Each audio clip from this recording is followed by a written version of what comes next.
we'll go ahead and get ourselves started. Welcome. My name is Kashama Kellogg. I'm the director of the Living Wisdom Upper School Program, 9th through 12th grade. And I look forward to getting to know each of you today and hearing some about your family and what you're looking for in a high school program. We have a number of our wonderful teachers on the call today who you will hear from as well.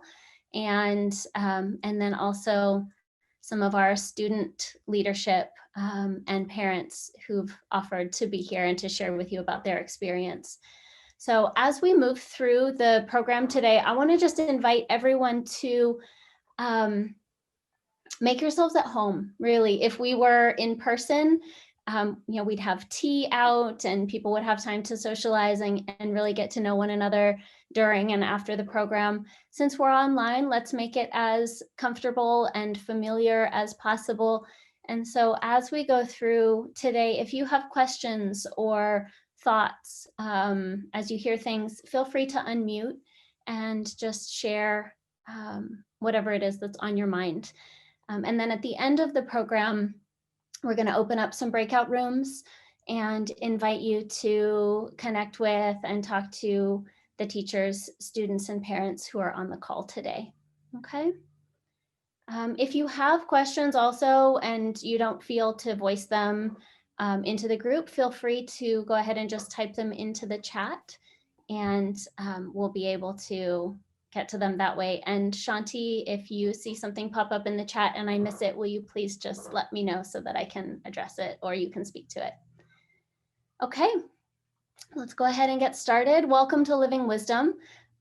We are very much a community that's rooted in connection. And so at the heart of everything that we do, our academic learning, the personal development and maturity and growth of the students, and I would also say of the teachers, all of it is centered in how we are with one another and creating, a microcosm of the collaborative and safe and caring community that we're looking for in a larger sense in our society and globally. And so we stand in the belief that we can create really the changes that are needed one person at a time, one community at a time, and really be part of a pattern of growth and change that the world needs. And it starts right here and now in each of our daily lives and each of the moments that add up to help us become who we are. So I invite you on a journey of exploration and learning about the school.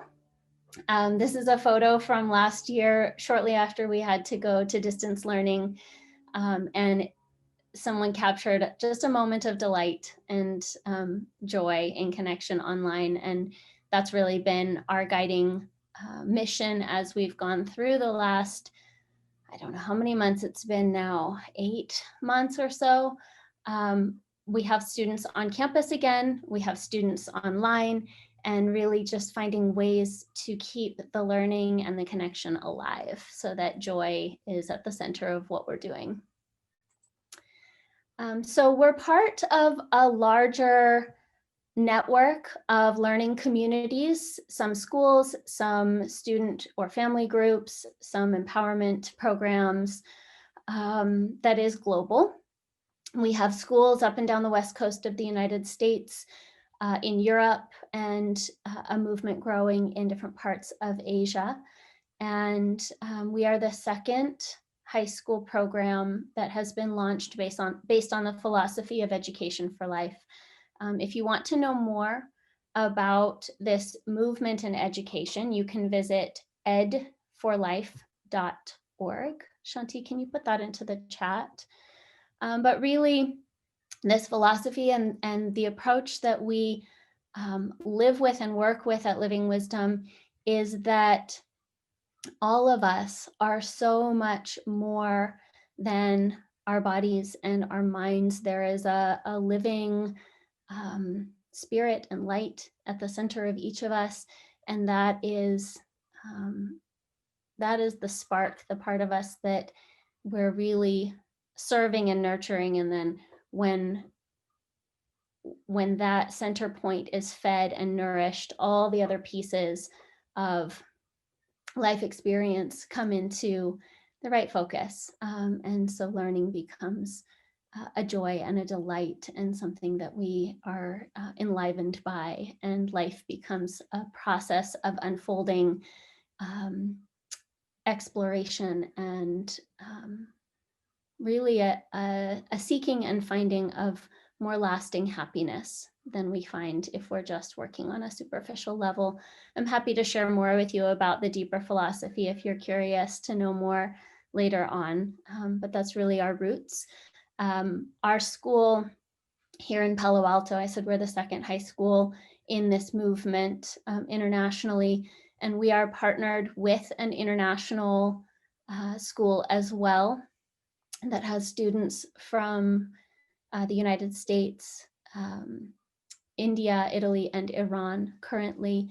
And we don't have a lot of overlap with our core coursework, but we do have one touch point every day with this international group of students and their teachers as well, which is a very meaningful part of our experience. So our staff, who you'll get to meet here momentarily, is also an international faculty. And we really focus on two core aspects when we bring people into this learning community. One is their expertise. What do they bring in terms of what can be shared and taught around the content, the academic content of learning? But the other is the quality of character in the individuals who are teachers and mentors and support staff. And just as much is learned by the students by the quality of character of their teachers and guides as is learned by the content that they're able to share and deliver. I'm going to stop the screen share for a few minutes. I'll get to actually see your faces a little better also, which is nice. But I would like to give our teachers a chance to introduce themselves also, and to share with you a little bit about what they teach and how they teach, so that you have a sense of who we are. So I'm going to jump over to Hazimak and invite you to share. And Hazi is the teacher of our communications courses, as well as mathematics, and he teaches PE. Hi, my name is Hazimak. As Shama said, I teach the mathematics and the literature, also in the I do physical education with students as well. So, just to give just a little brief about my background and how I come to teaching. I actually grew up in the Palo Alto area, and I was a student at the Living Wisdom School here in Palo Alto from kindergarten until 8th grade. And that shaped a lot of my perspectives on education. It's made me, I think from that I learned to love learning, and I learned to see life as an opportunity for growth, as an adventure throughout life. And going from Living Wisdom and then I went to a college prep high school, and then I moved on to college in Massachusetts, and I went and did a graduate program in Germany.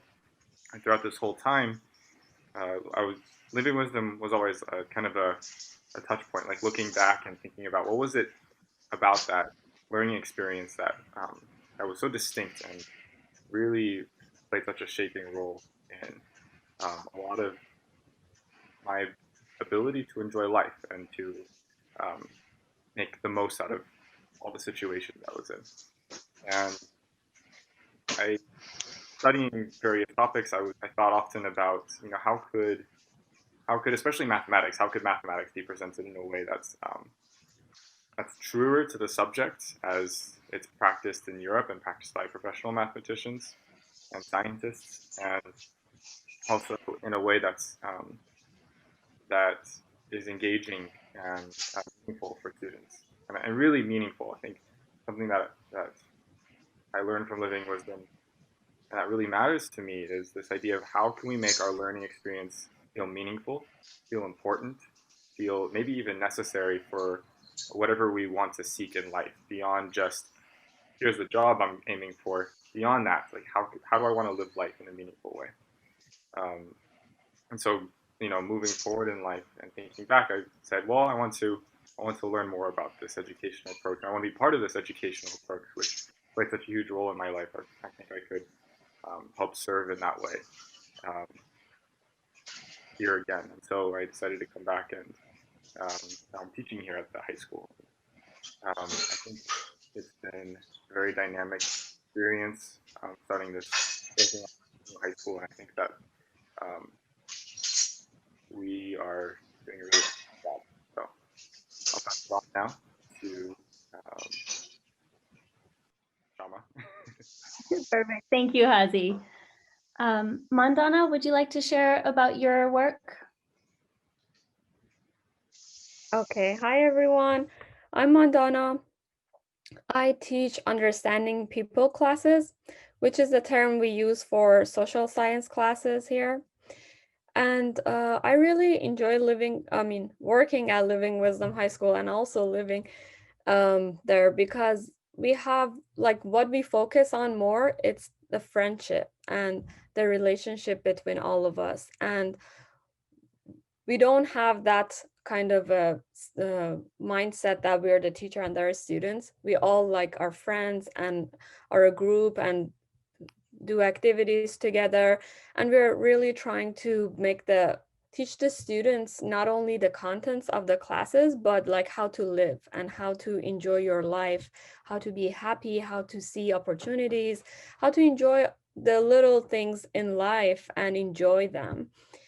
And that's why I really enjoy being at Living Wisdom High School, because it's also how to live, not just to learn academic, which we have academic and it's very strong too, but I think that's more important, how to live, than just academic. And I teach social science classes, so I teach history, US government.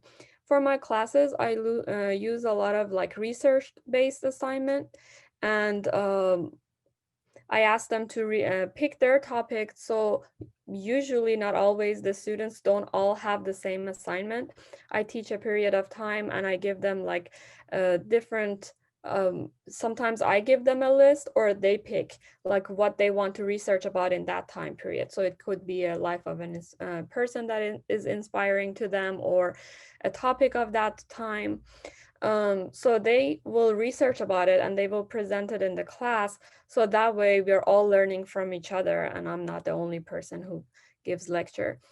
And it varies, the assignments, and sometimes I have something planned, but with the group and the dynamic and the energy, I kind of feel like what they need and what they're passionate about, what they want. So I designed the assignment based on that class specifically. I'm very happy to be here with you today. Mandana, thank you very much. Shanti, can we move to you? So my name is Shanti Polasek, and this is my 4th year working and teaching at Living Wisdom High School. Similar to Hazi and also Kashama, I'm a graduate of one of our sister schools. And so it's really fun to be able to participate in this network of schools and the philosophy behind it all. And it's also really meaningful to be able to give back to a school system and a philosophy that really had a transformative impact on my life. This year, I'm teaching a class co-teaching a class called Empowered Heart. We have a team of teachers from actually all over. And I think Asham is going to go into this later, so I won't go into it much, but it's a personal development class. But what I will share is that I teach psychology and honors psychology. And it's been a really, really fun class so far this year, working together with everyone. But it covers all of the traditional concepts that would be found in a psychology course, an honors psychology course. But the emphasis is really on how can the students use this information and take this information as a way to learn about themselves, as a way to learn about those around them, and really transform through the process of learning psychology. So in that case, and in that way, it's not about the knowledge itself, although that is important, but it's about how can this knowledge really be a way for you to transform, have a bigger impact on the world, and so on. So in line with that, the assignments are very much about how each individual student integrates the knowledge into their lives. So there's a lot of self-reflective assignments, there's a lot of presentations and research projects around what's happening currently. There are a lot of creative assignments with the idea that we're not just learning from our brains, but we are whole people who have hearts and minds and bodies, and social interactions. And so how can the learning really touch all of those parts of ourselves and engage all of those parts of ourselves? So that's the psychology course. In addition to all the traditional concepts that we cover, we also go into some additional approaches. You know, psychology is a Western scientific field, but there are other ways and traditions all over the world that have a lot of insights into how to understand who we are, how we interact with each other. And so towards the end of the course, once we have this really solid foundation of the psychological concepts, we'll be exploring other approaches, looking at some indigenous wisdom and traditions, looking at yoga psychology, a lot of the subfields of psychology. And that way, you know, the students have this really well-rounded understanding of how to understand themselves. And the final thing that I'll share about psychology is that the class is designed in a way that the information is presented as different theories and approaches instead of, you know, this is the one way that we understand ourselves, or this is the truth about who we are. It's presented as different approaches, different perspectives. And then from that standpoint, students are able to really think critically about what they resonate with, what is true for them, and what they'd like to pursue deeper. So that's one more piece about how the actual course is structured. But just to close, a little bit about my educational background. As I said, I went to Living Wisdom High School for my high school years, our sister school, and had a really incredible experience there.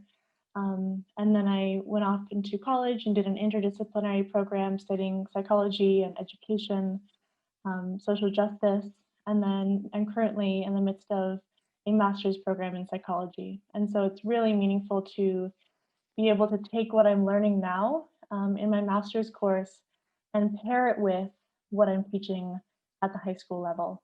And so really infusing just some really interesting concepts that I'm currently learning into my teaching. So I think that's all I have to share today. It's great to have you all with us. And I'm happy to answer questions at the end. So thank you. Thank you, Shanti. So I'll invite you, if you feel to open the chat, you'll find a link there, which will take you to our website. And if you scroll down on the page that's attached, you'll find more information about the rest of our teaching and mentoring team at Living Wisdom. And so you can read about our sciences and world language teachers and some of the college counselors that we work with. And anyway, just more information about our team. So I'd like to share a little bit about where our school is in our process of accreditation. Living Wisdom School has been in the Bay Area since the early 1990s. And we've had a kindergarten or transitional kindergarten through 8th grade program up until about 4 years ago. In 2016, we began working on our high school, and then our program opened in 2017. And we began the process of accreditation for our high school programs at that time. Accreditation is a huge and wonderful process. It brings a lot of school-wide reflection, so amongst the faculty and staff, amongst the families and students. And it's a very collaborative process of always looking at what are we doing and how can we do it better, take it deeper, make it a more enriching, fulfilling, and deep success-driven process. So we have what's called a candidacy for accreditation. And that essentially means, for all intents and purposes, WASC, which is the Western Association of Schools and Colleges, has looked at what we're doing and has said, fabulous work, keep going. And we're in the process with them of working through the last stages of our full accreditation, although that is an ever and ongoing process to keep it strong. So what that means for our students is that any student who attends Living Wisdom is essentially attending an accredited school, even though we hold the candidacy for accreditation level at present. All universities, colleges, both public and private and international, recognize that we are a part of WASC and that we are on our way to full accreditation. We had our first batch of graduates this past year receive acceptance letters from all over the United States and internationally for their collegiate studies. So I just wanted to let people know where we are on that. And if there are any questions, I will pause for a moment and let you unmute or type them in and ask.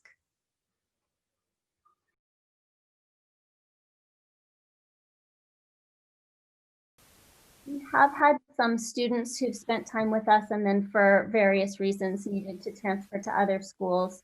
And that's very streamlined and possible, yeah.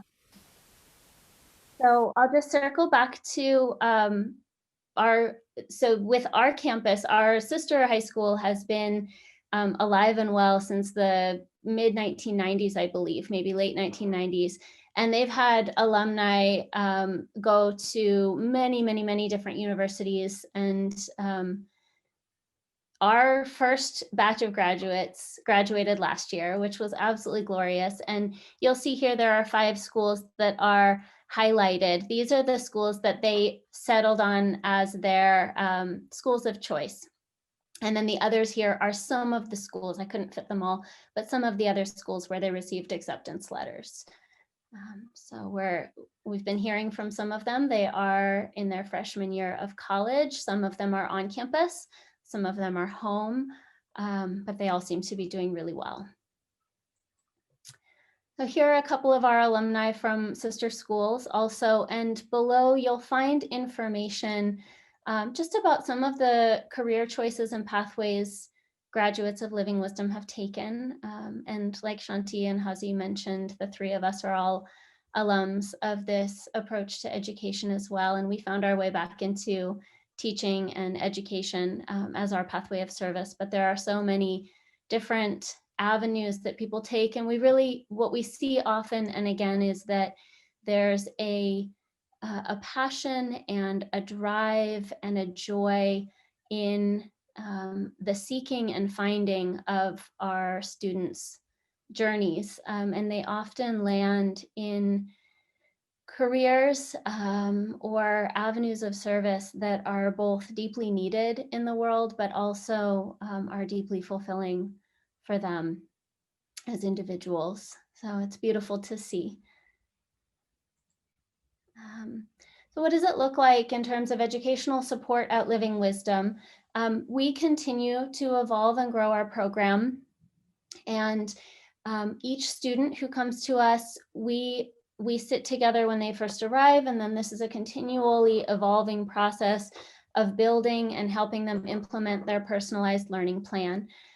And that really addresses courses that are studied, internship or mentorship opportunities that are taken, really helping them build out not only looking at what their interests and their abilities are, but also looking at their long-term goals and seeing how we can support them in building experiences that help them develop as a whole. So we have counseling and mentorship services. We have college and career counseling that happens over the 4 years of high school. and more so, of course, in the last 2 years as students are really looking at what their next step will be, whether it's going on to university, exploring possible trade schools or bridge programs or gap years. There's so many pathways that people can take, and we're not a community that is producing cookie cutter humans. So we really support families and students in exploring what is meaningful and what is needed for them. So everyone's journey will look a little bit unique and different.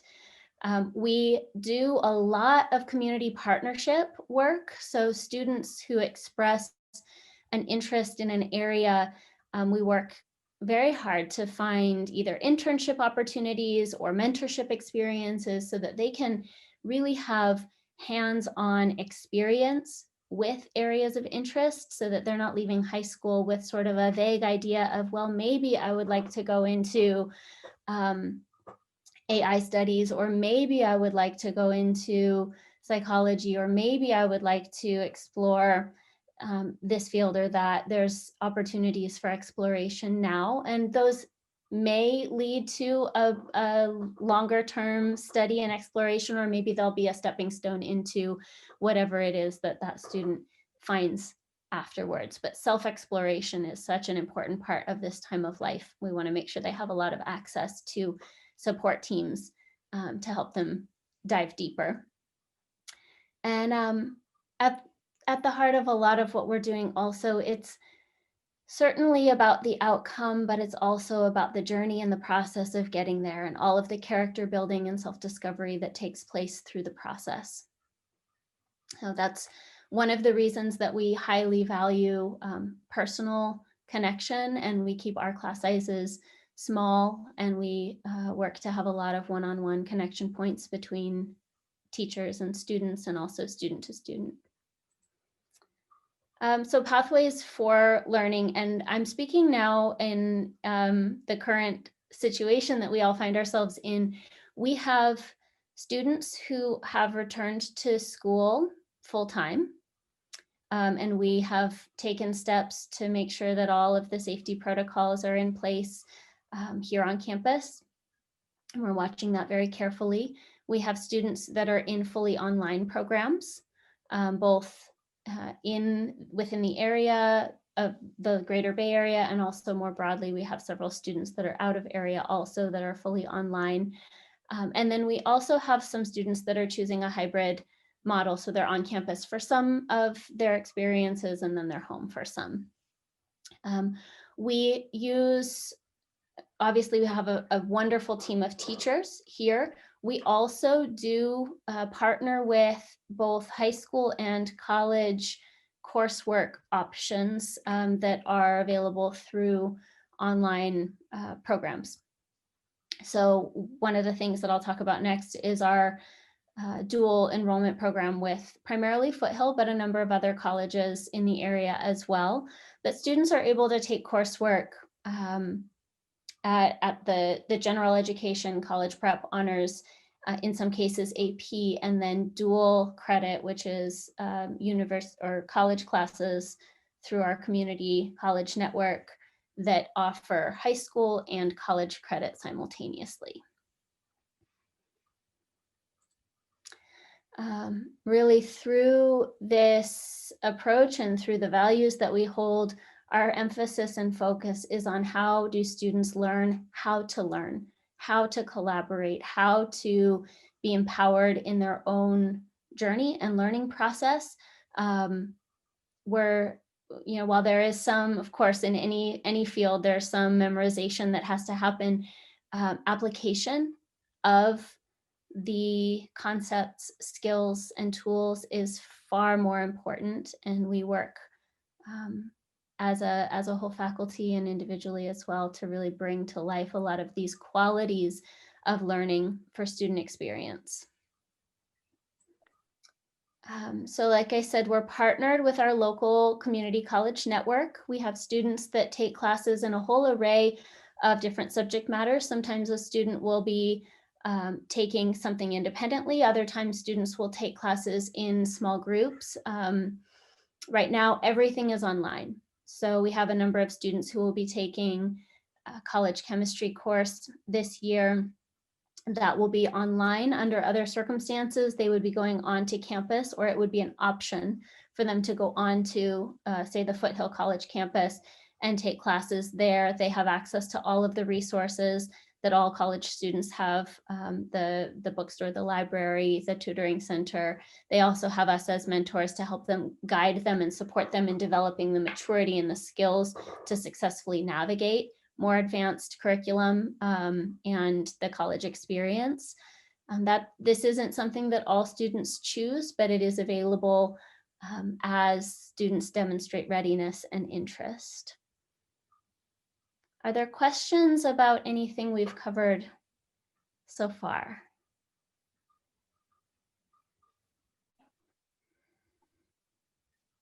Okay. Just remember, you can unmute at any time, and you can even interrupt me or raise your hand, and Hazi or Mandana or Shanti will spot it and interrupt me, and we can address whatever is on your mind. So another thing that's really held as an important center point for all of the people in our community is that we're creating balanced living. And here in Silicon Valley, I don't know if any of you have noticed, but we tend to be pretty tech heavy. And so we do put a strong emphasis on time in nature, whether it be hiking, backpacking, camping, doing environmentally centered service work. We really encourage families, especially during the time where we don't have quite as much ability to transport and make happen outdoor experiences, that families hold that as a central value also, and create time on weekends, etc., to get out in nature. We were able this year to put on a socially distanced and COVID-friendly overnight field trip. We partnered with a local farm, Ananda Valley Farm in Half Moon Bay. Families were gracious enough to bring students out to the site. Everyone brought bikes, so we were able to bike to the ocean, have a day there, and then everyone had their own tents and brought their own meals, and we had a one-night adventure, which was medicine for the soul, really, for all of us. And we'll look for other opportunities to do that as it feels appropriate and safe given the circumstances. And these are opportunities that families can elect into or choose not to participate in based on their assessment of risk and what's right for each of them. So our school is inspired by the work of Paramhansa Yogananda. He is a yoga master who came to the US in the early 1900s. He founded a school in India in 1917, I believe. And a lot of the principles that he brought around holistic living and universal spiritual principles are at the center of what we're doing. And when I say that, what I'm really talking about is helping each of us as individuals connect with and understand ourselves from the inside out. Most of us go through most of our days very active, very engaged in the outside world. And so simple practices of centering, of meditation, of mindfulness, of connecting body, mind, and breath together, they have a tremendous impact, not only on our sense of well-being, but our sense of awareness about who we are and what it is that is enlivening us and what it is that we need in order to thrive. So that is a central guiding principle within the work that we do here also. We don't teach specific religious dogma, but we do draw on a lot of the universal wisdom from many, many different cultures and wisdom traditions, and bring that to students, again, like Shanti said so beautifully, as perspectives and as possibilities for individuals to explore and see what brings meaning into their lives.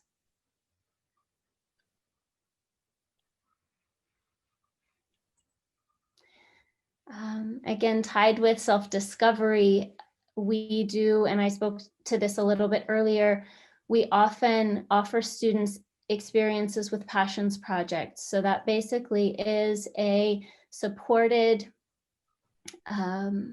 exploration of something that you have interest in. It might be a little interest or it might be a big interest.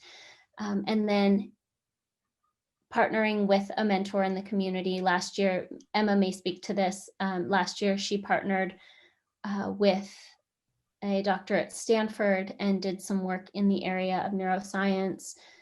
We've had students publish their own written works, study photography, computer science, all sorts of different things, but it's really a personalized program based on the interests and the needs of the individual and partnership with community.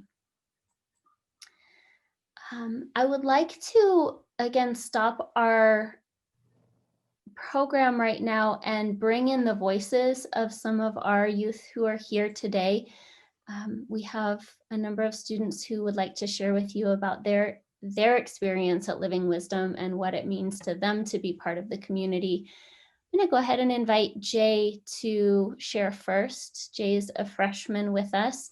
His brother has been at Living Wisdom since the second year, so this is his third year here, and Jay joined us as a freshman this year. Jay, go ahead and when you are ready, share about whatever is on your mind today. Okay, so first I think it's worth mentioning that I went to JLS for my middle school, which is a public school in Palo Alto. And one of the main differences I noticed was there was like this really rigid like structure. So the teachers, they come in, they teach you a lecture, they give you exercises, then that's it. Then you go on to your next class. The next teacher gives you a lecture. And there's no real sense of community, is what it almost feels like, between the teachers and the students. And that's not saying anything bad about the teachers themselves. There are plenty of nice, like wonderful teachers, but it's designed in such a way that you can't really bond with any of the staff. Whereas in Living Wisdom, it's designed in a way that this teachers are also learning with you, and you get to really speak genuinely with them. And it feels almost like one huge family instead of just a bunch of students just coming to school every day. Also, I like how the actual style of learning is different. So I guess I could just talk about like each of my classes. So the social studies program this year is way different from anything I've ever done. So my normal social studies classes were like, the teacher gives you a lecture, maybe a PowerPoint on a subject, then you'll do a couple small exercises, then that leads to a test, and then rinse and repeat. But here it's project-based learning, and I guess, so for example, we're learning right now about the Enlightenment and the revolutions that were caused by it. And it's not like we just have to answer a bunch of questions. We get to make projects about it, and a lot of the time we get to decide. Or if we want to dive deeper into some area of learning, we can do a project on that. I guess one worry is that if someone is going online, how will people on campus, like, is the experience the same for people who are online? And I can say that's a very sure yes. So I went to school online for the majority of last week. Just an interesting thing. And I never really felt like a huge lack of connection with any of the people who came to school in person. And it's really helping that they got this thing called a meeting owl, which basically lets anyone in the classroom from like any angle speak with whoever's on the screen, and it will like automatically look at them. And it's just really cool how even though we have this huge barrier that's like a screen between us, the communication, the connection between people who are at home and in school can still be so strong. And also, I think with the meditation, I guess at first it can kind of feel like it's doesn't really make an impact or like a difference, and it's kind of like just there. But I mean, I've started meditating, and it actually like really helped a lot based on like what we learned in Empowered Heart and a few other classes. So yeah, I think it's just really cool, and how school can be something that's fun, where you get to learn about what you want to learn, and it's this kind of reassuring community, and it's just a really pleasant experience.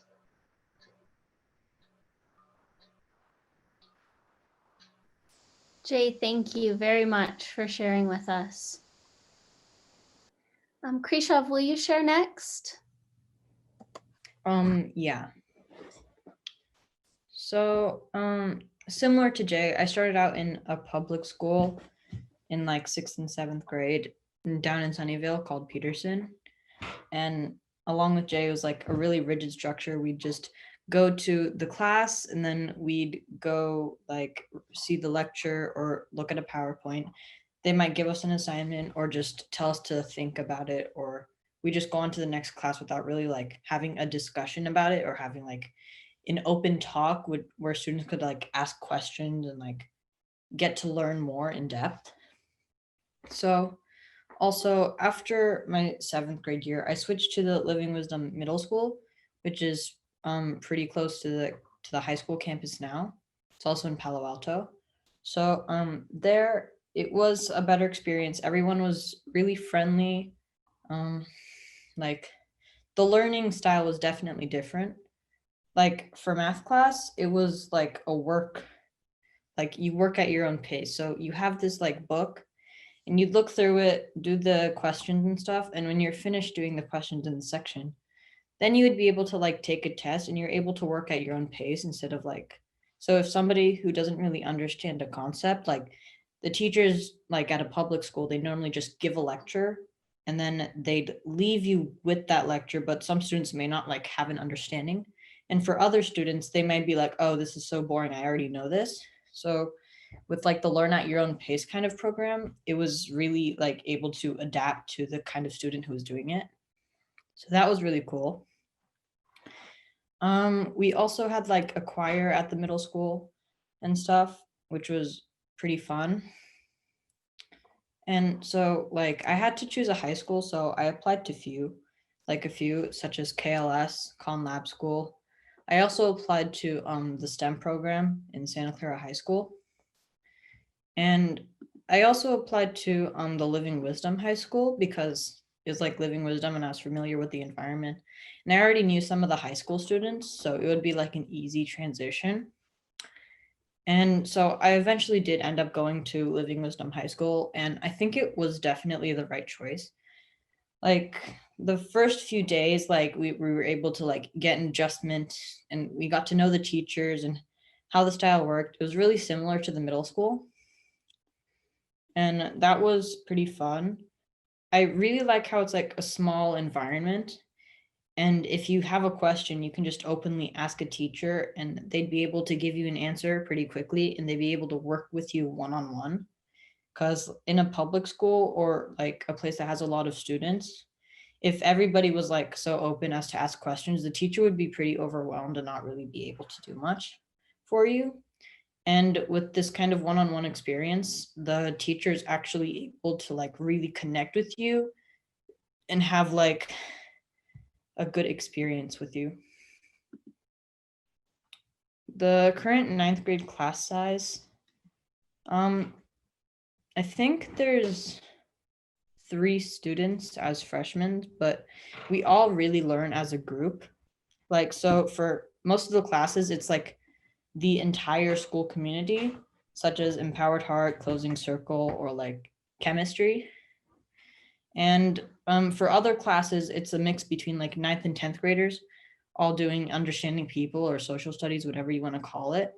And 10th and 11th graders like working together there as well. So it's not really defined as like a certain amount of students within each grade. It's more like the entire school is the class itself. Yeah, I think that's all I have to share.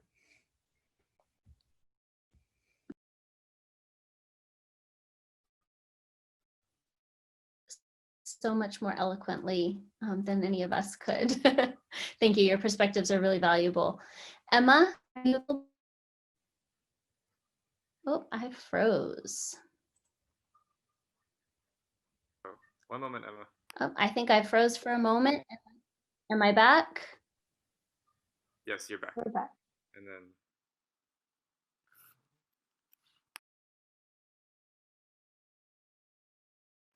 hang on 1 moment. We can't hear you. I think Emma is muted. Are you muted, Emma? She's not muted though. Is this better? Oh, Yes. yeah. So when I first came to Living Wisdom High School, I was very, very unsure.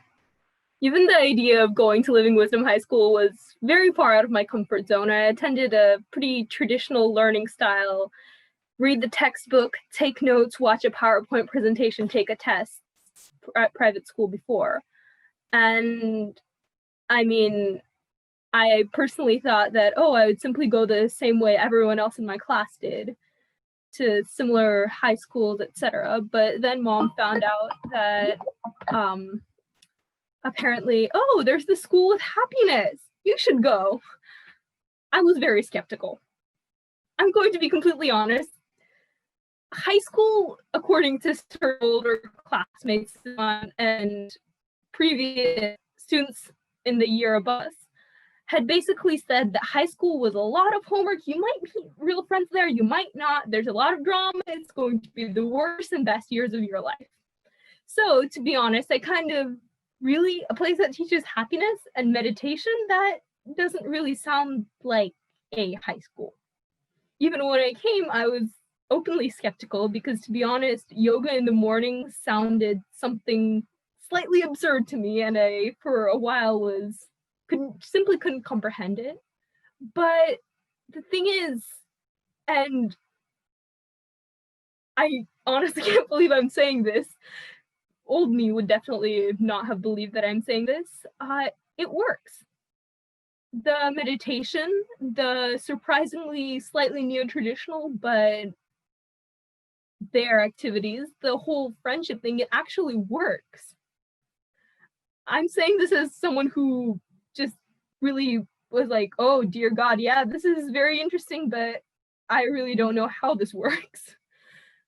Person, it's nice. It's nice going to class and knowing that history won't just be memorizing dates. It will also be figuring out how people tie into future things, cause and effect, and also learning about just more specialized topics, because if you're curious, why not? It's nice learning the concepts for math instead of memorizing countless formulas and realizing on the day of the test, oh dear God, I think I've forgotten them all. It's nice, it's nice. It's very, I guess, it's much more relaxing, simply because maybe it's the fact that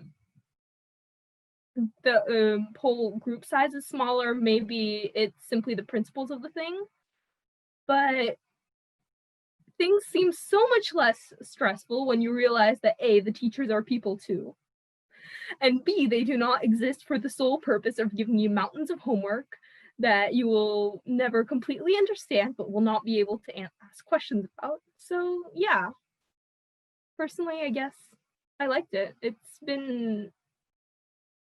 allowed me to sort of figure out what I want to do, and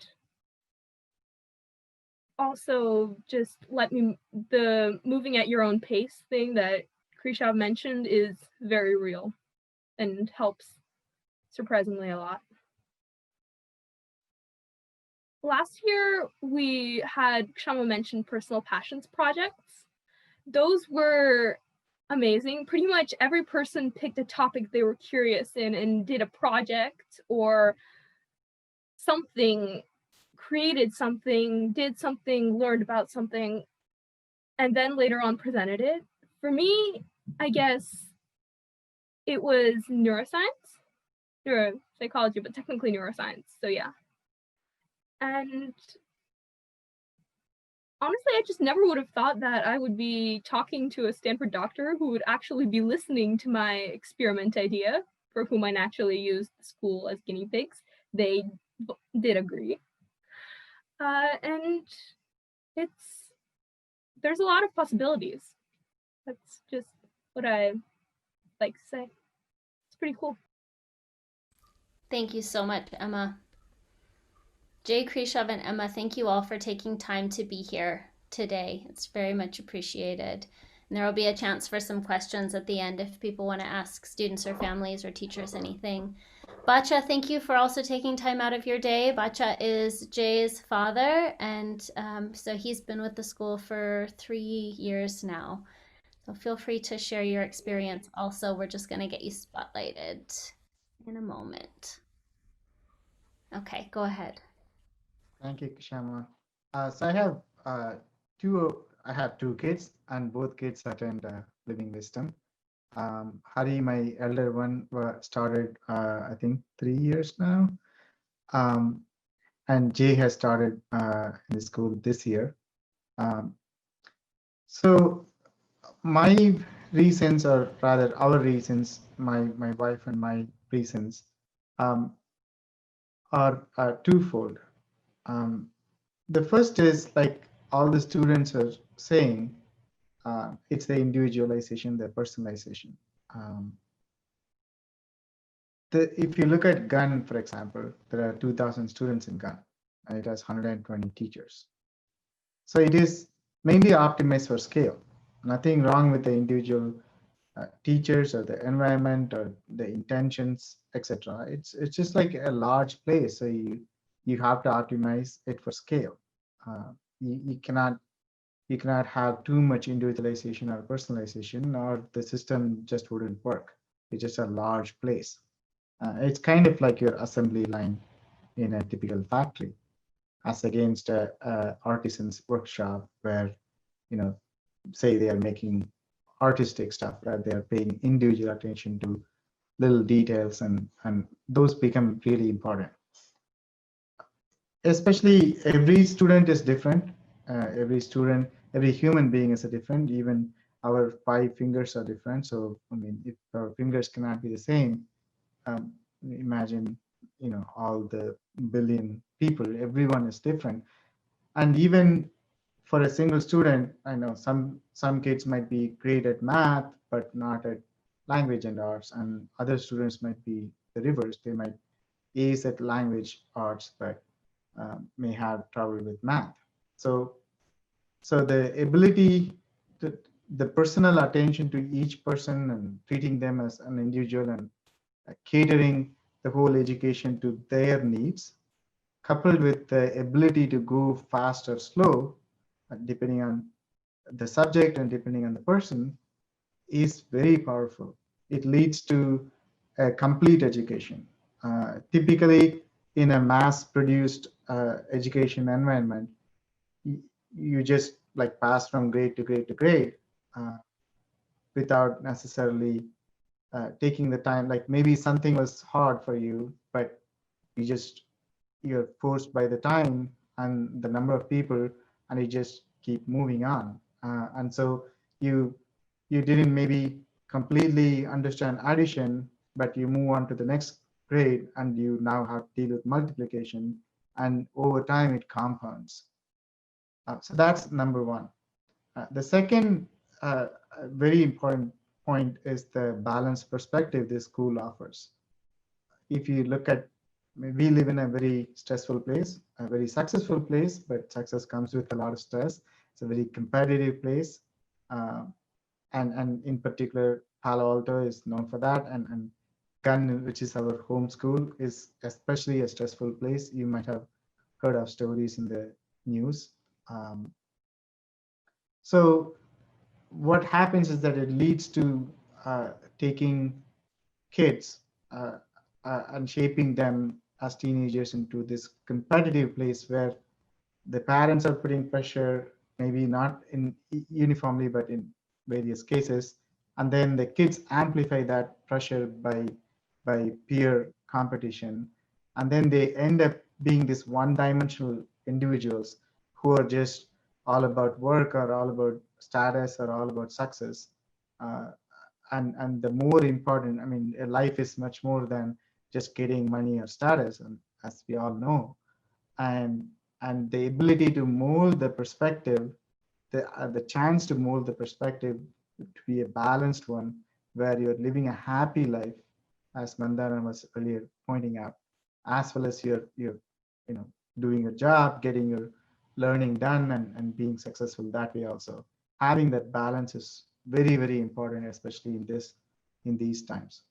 So those are two big points. And in particular, during these COVID times, this is even more amplified. So because of the large scale nature of the public schools, they have a very difficult time, and they have been in operation for hundreds of years. So the processes are a lot ossified. So at the end of the day, they're having a very hard time adapting to these COVID times and doing this all over internet. Whereas Living Wisdom always had its root, just like any Silicon Valley company in internet, and as well as it's a young institution, it's a small institution, it's able to be nimble and agile and adapt to the situation.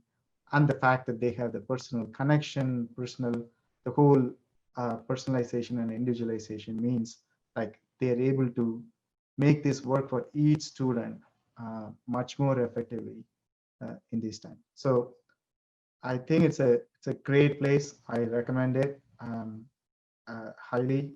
I know in a public school you don't have to pay money, but I think you get much more than what probably what you're paying for is priceless. Like you cannot get it with just money. So I would wholeheartedly recommend any new kids and parents to this school. I think it'll give your young person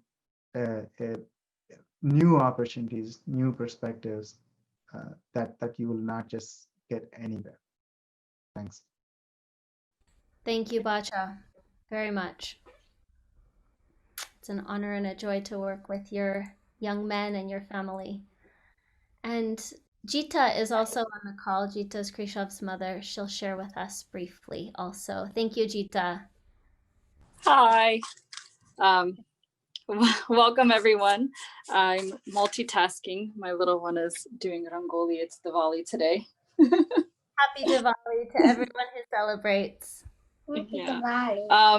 So we joined Living Wisdom School last year. Krishav actually transferred over as an 8th grader, and Ariana, my daughter, transferred over.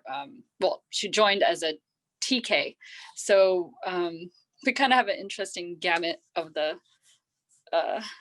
school experience. People were very surprised that we chose to transfer in the last year of middle school. Like Krishav mentioned, he had gone to a public school, which was great. I actually sub in the system, and the schools, I think it's not a factor of what the school or the teachers can offer, it's the factor of the system. And what I found in subbing for these classes was that, children, like Krisha mentioned, there's a lecture, you kind of discuss what the topic is. It's a quick 5-10 minute thing. And then the kids are left to go on their own. And you've got a teacher that's managing now up to sometimes 35, 40 kids. And each child, learns at their own pace. And for Krisha, one of the challenges was that he never felt challenged. So it wasn't challenging enough for him. He was kind of bored. The connections weren't there in the school. And we felt that more than the academics, we wanted him to be challenged, but we also wanted him to be in a place where he, learned to be confident, learned to stand up for what he believed in, learn to be motivated, self-motivated if something interested him, How do you go after it? How do you work towards it? How do you tap into resources? How do you reach out to people? So those were kind of the skills that we really wanted him and all of our children to foster, because we feel like the academics can come once you have that desire or that passion to learn something. So for us, that was really important. Unfortunately, COVID hit right when the play was going to happen. They have a play in the middle school, and they also focus on this in the high school, which is, how do you speak? They have a drama component.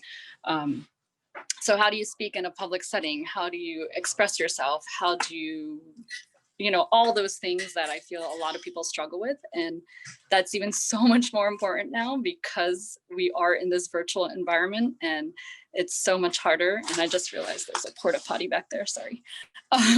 So it's so much harder for kids to connect and be able to talk to people and be confident in what they're saying. So we found just being at the school last year at the middle school and elementary school, and this year in the high school, the community is amazing. The faculty is amazing. If you have something that you feel like you want to bring to the school, you can talk to Kshama and the other teachers, and they're more than happy to discuss and find ways. Christopher is elected. He's a freshman, and we were a little nervous with him doing computer science AP. I didn't want him to feel like, super overwhelmed, but the faculty's been great. They found a course that works for him. They're in communication with the people who are administering the course. And it's just been amazing with the communication, which at the other middle school and the public schools, you don't usually get that kind of one-on-one connection point with the faculty members at this level. So I can go on and on. There's a ton of amazing things, but that's kind of what pulled us here to the school. Jita, thank you very much for sharing and for being part of the community here.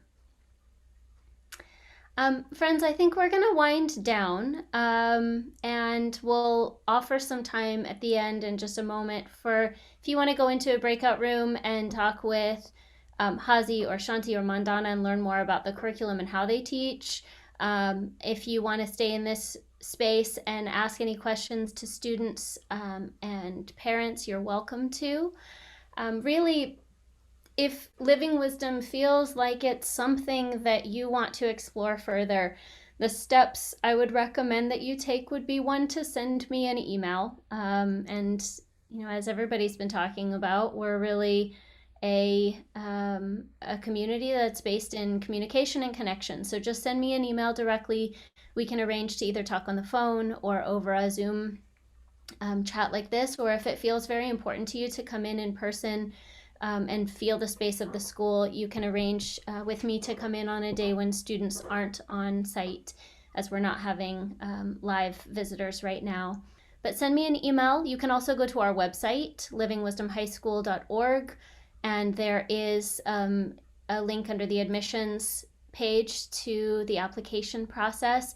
It's a dual process, one for families and one for the student. So students who are online today, we want to know and hear from you as you're applying and how you see yourself and what you're looking for in your education, so that we can start that process of personalized learning right away from the very beginning. And then when we meet, it's really just a matter of getting to know each other and you getting a sense for the school, us getting a sense for you, and really exploring if this is a fit that would be really mutually supportive and something that would help you to thrive.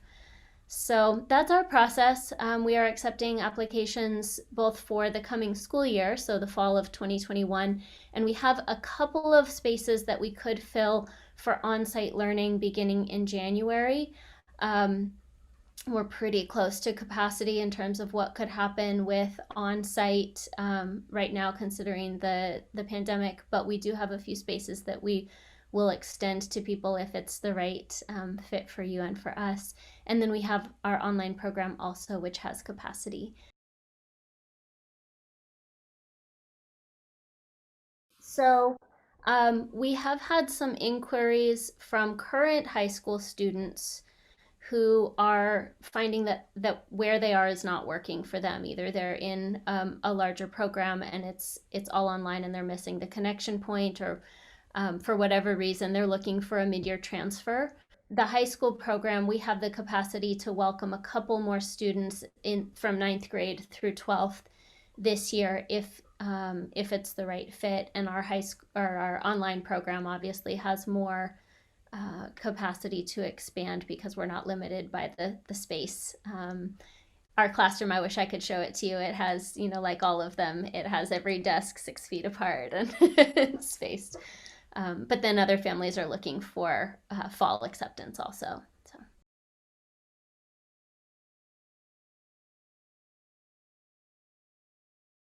No, we don't. So we offer with one of our teachers, we offer both French and Spanish, but then a student who has a different language interest, like Chinese, for example, we would work with you to partner with our community college network so that you could continue that study also. But no, we don't have a required language, but all high schools require a minimum of 2 years of a world language. So we hold that as a baseline requirement, but what language you study is up to you. So we, all of our students will participate in a biological science. And then, so we have, last year we offered biology and physics. This year we're offering chemistry. Do you guys want to speak to chemistry at all? Krishav, Jay, Emma? Will you share a little bit, Krishav, with us? Yeah. So for chemistry, we go into class. It's a Zoom meeting because the teacher doesn't actually come to like school in person. So we go on the Zoom meeting and they have this like PowerPoint presentation and so he shares the screen and stuff. And then we all he goes through the lesson and it's like an interactive thing. So not for us, but for the teacher, so we can click through and go through the answers. But for Zoom screen sharing, there's an option called annotate. So a few of us students, we write our answers on screen or put suggestions or stuff. So it's a pretty interactive class. Mm-hmm.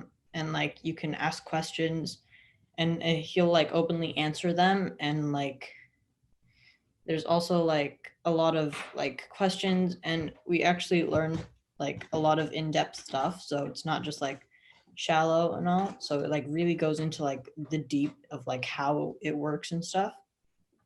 So that's cool. Thank you.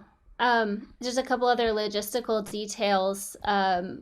Right now we're working with virtual labs, and I'm working with our teacher, Dr. Vadgama, in now that some students are coming back on site, being able to start integrating not just virtual but live labs also. When things go back to normal, we have a couple of lab spaces that we can reactivate, one being rented space at Foothill College, and going in and using their labs for classes like chemistry that need that.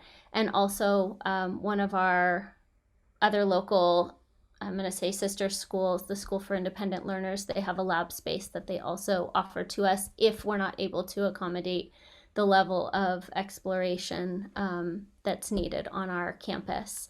We also have a number of students who are choosing to take higher level science courses through our Foothill College connection, and they'll be starting in January with a couple of different levels of chemistry this year. And so that's another partnership that we're developing.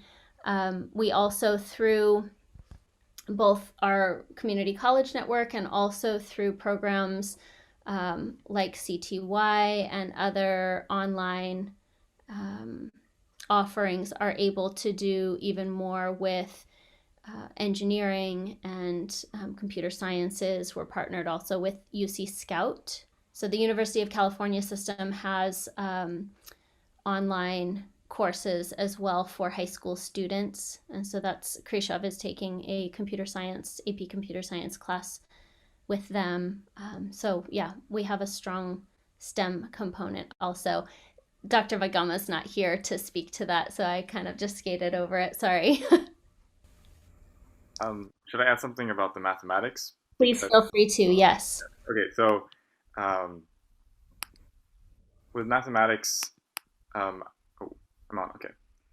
Well, I'm running the mathematics program, and one thing that I was very blessed to have growing up in the United States was I was blessed to be very self-educated in mathematics. And so when I went to Europe, I was able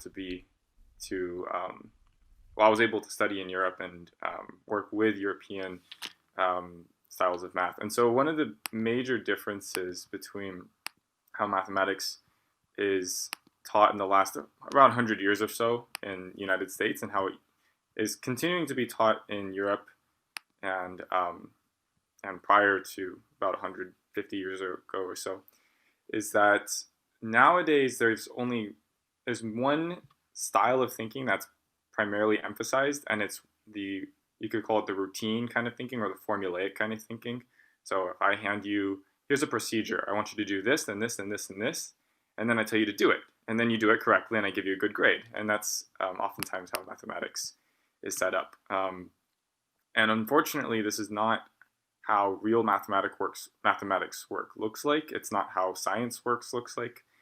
It's rarely ever just, here's a procedure, now do it.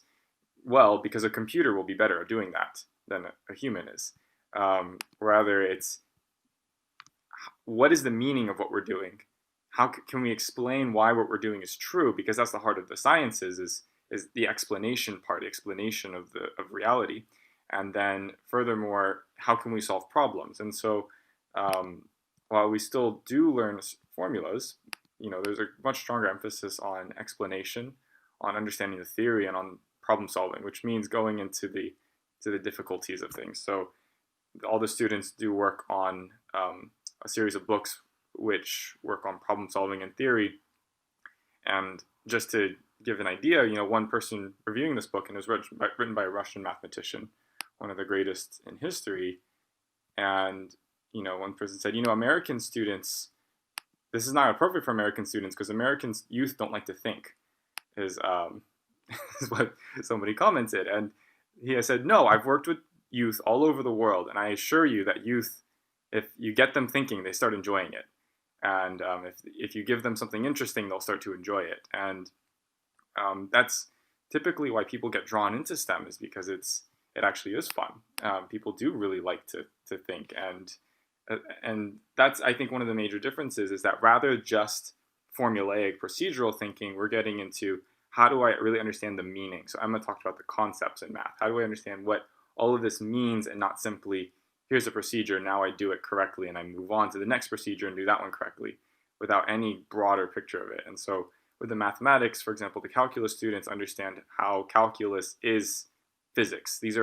Physics was formed as calculus and vice versa, that we discovered it through reality, and so they get to learn science through that. I bring up analogies with computer science frequently for the Algebra 2 students, because so much of computer science and programming really comes from ways of thinking which are developed in mathematics. And so, I just want to promote that in our mathematics program, the students are really learning how mathematics has been traditionally taught prior to the last 100 or so years, the style of mathematics which gave us the scientific revolution, which gave us the great philosophers of the Enlightenment, which gave us, Albert Einstein, and which gave us Abraham Lincoln, for example. He read mathematical theory on a daily basis because he wanted to be very strong at explaining what's true and explaining what's right. And so mathematics is really it is a centerpiece of the STEM, and I think that I can highly recommend that the type of mathematical education which is offered at Living Wisdom High School is comparative with the top the best opportunities of education you could receive in the world for math. Oh, I think Thank you. I want to offer, so that our students can go about their Saturday also. Are there any other questions for students or parents? And then I'm happy to stay on and keep chatting with everyone.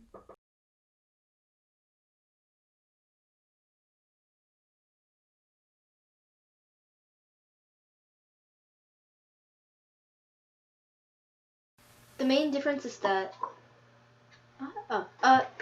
in public school, the grades are almost like, it feels like the motivation to get grades. Whereas like here, because you're studying things that are interesting to you, you're sort of driven to learn more about them.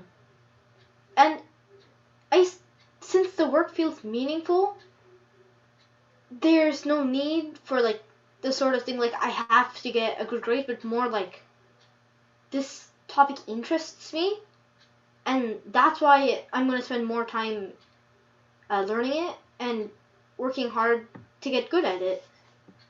Like, same with like grades in the environment. So like in my public school, it was like a pretty, like, not really hostile environment, but it wasn't like really friendly and open where everybody could just like share and stuff. And I kind of felt like a little bit like defensive and kind of threatened there. So that's one of the reasons I changed. And grades, I mean, like when I was in the public school, I would always like, oh, do I have like an A or B? And I just compare it to my friends, and I'm like, ha, I have a better grade, or oh no, I have a worse grade. But like now here, I don't think I've ever actually looked at my scores before, except for when my mom's like, oh, are you doing good in your classes? So like I am like really just interested in this stuff, and like I grade myself like based on, oh, do I feel like I did good? And I grade myself based on like good or like could have improved versus like A, B, C, D, or F. So I think that's like a good thing to learn how to do. Also, what I'd like to say is that although the structure is more flexible, there is still structure, which is also a definite motivator.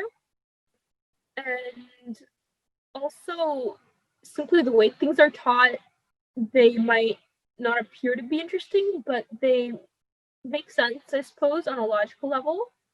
And considering it isn't memorized 50 dates, I personally have an easier time with it than if it was memorized 50 dates by Friday and what happened then, rather than why did it happen and what were the consequences of that.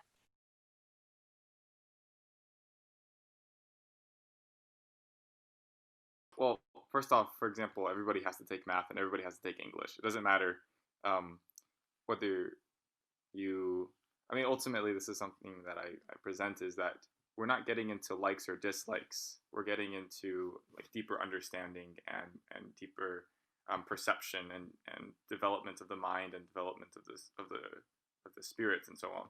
And so, I mean, there is an aspect of likes and dislikes that we all carry, but we have to try to work towards the deeper aspect. And so, part of it is trying to advertise it like, this is like, yes, you might not like this, but there's reason to really try to focus on it and really do your best, and there are benefits to you in other things that you are interested in, and the things that you do like. If you work hard here, it will benefit you there.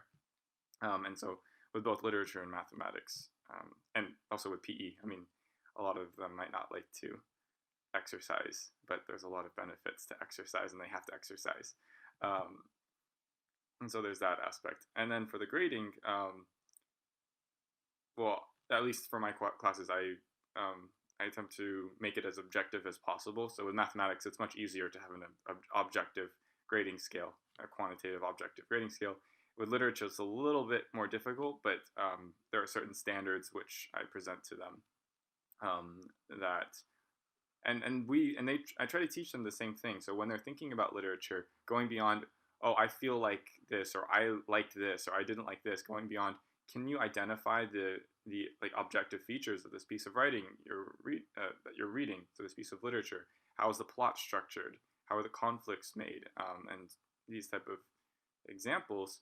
And then once you identify these objective features, being able to communicate that to other people and not merely communicate, I like this or I didn't like that. So definitely there is an aspect to the education which still emphasizes the core essential things that traditionally students have learned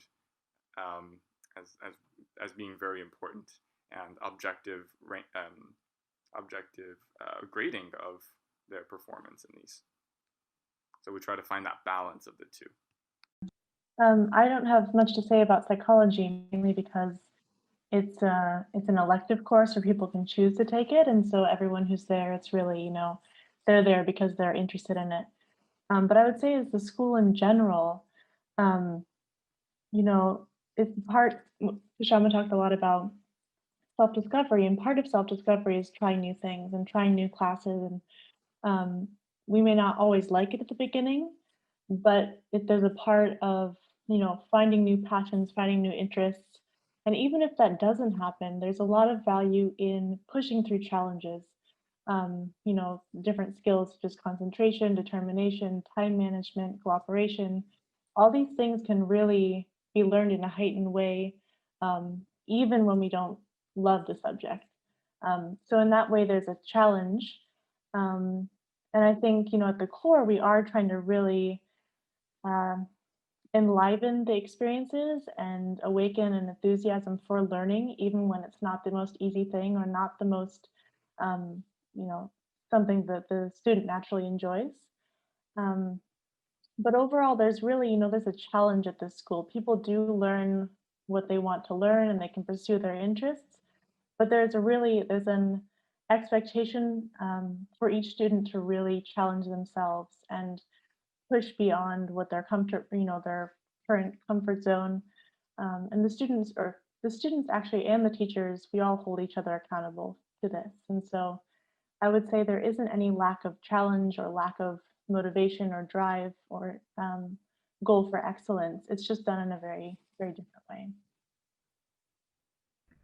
I would add also, one of my roles is to do a lot of one-on-one counseling and mentoring for students, and that takes a lot of different forms, but often when challenges pop up around, could be lack of motivation or a certain skill that's not fully developed that's holding someone back from the potential that they can achieve, or you know, whatever it is, lack of interest, we really try to explore together what it is that is creating the block, and then how to work with it and move forward together. But students are very supported in exploring what it is that's creating that breakdown, because oftentimes when we can figure out what those are, then the learning experience and the value that we see from it becomes a lot more apparent.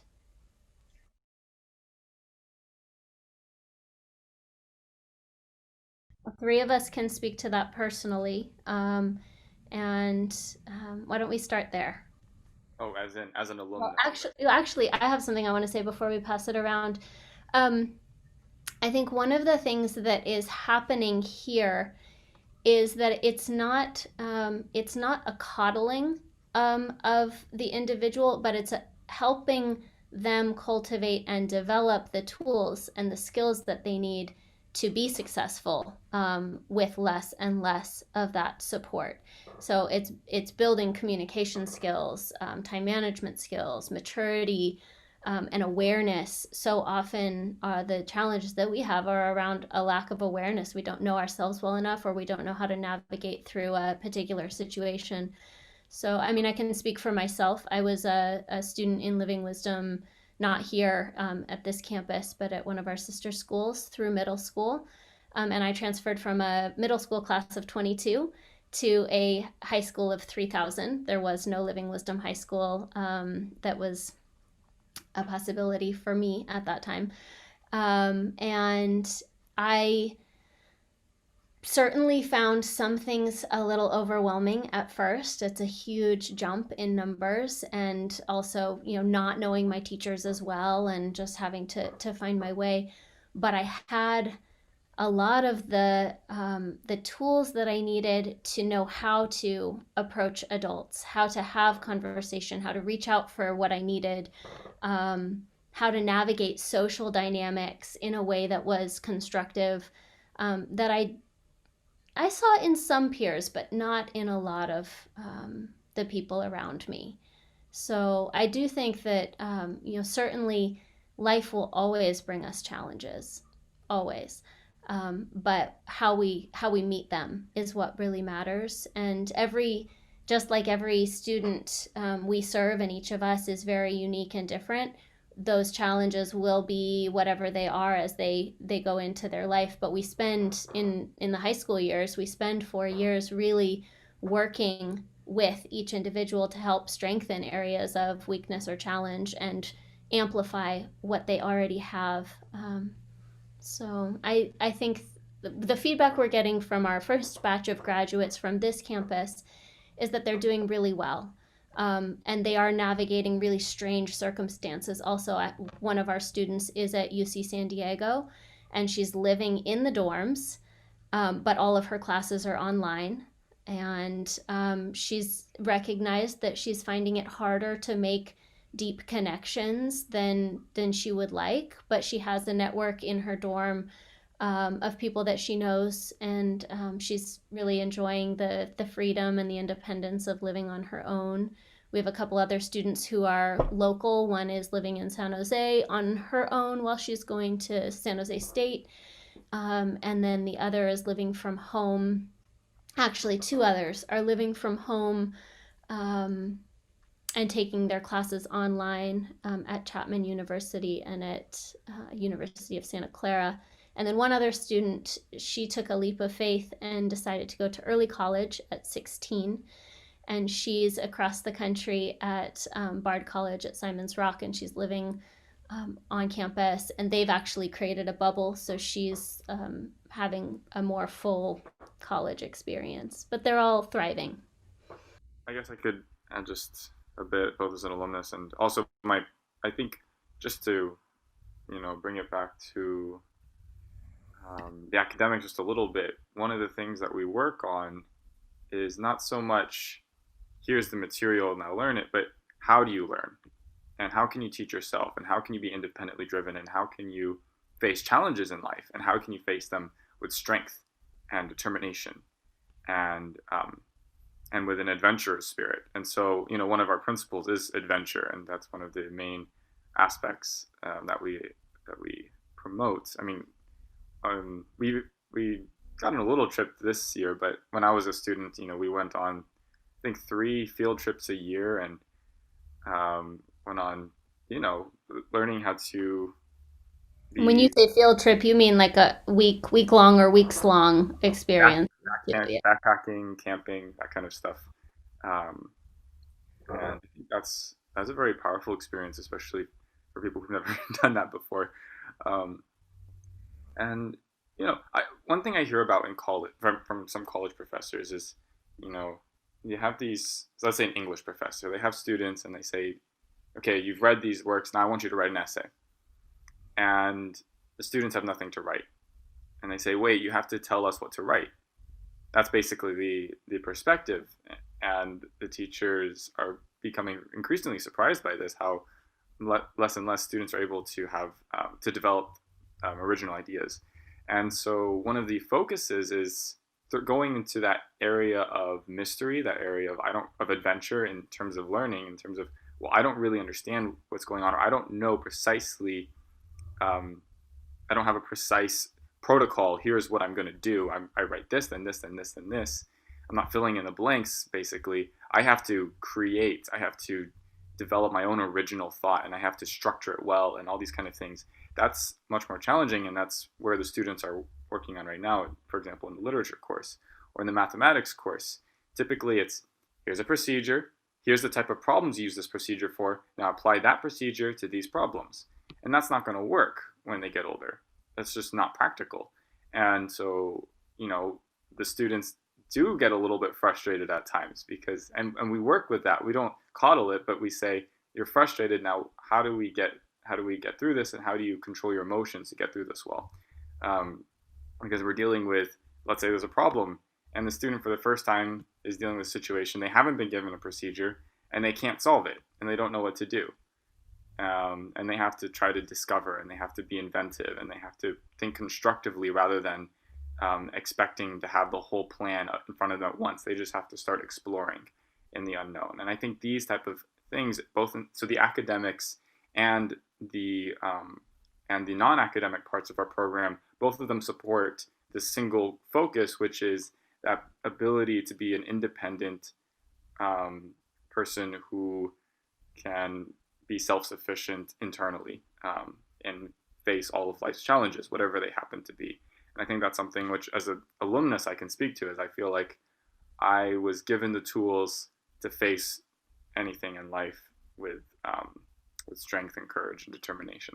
So, yeah. Thank you for your time. It was a pleasure spending this hour with you, and we look forward to being in touch.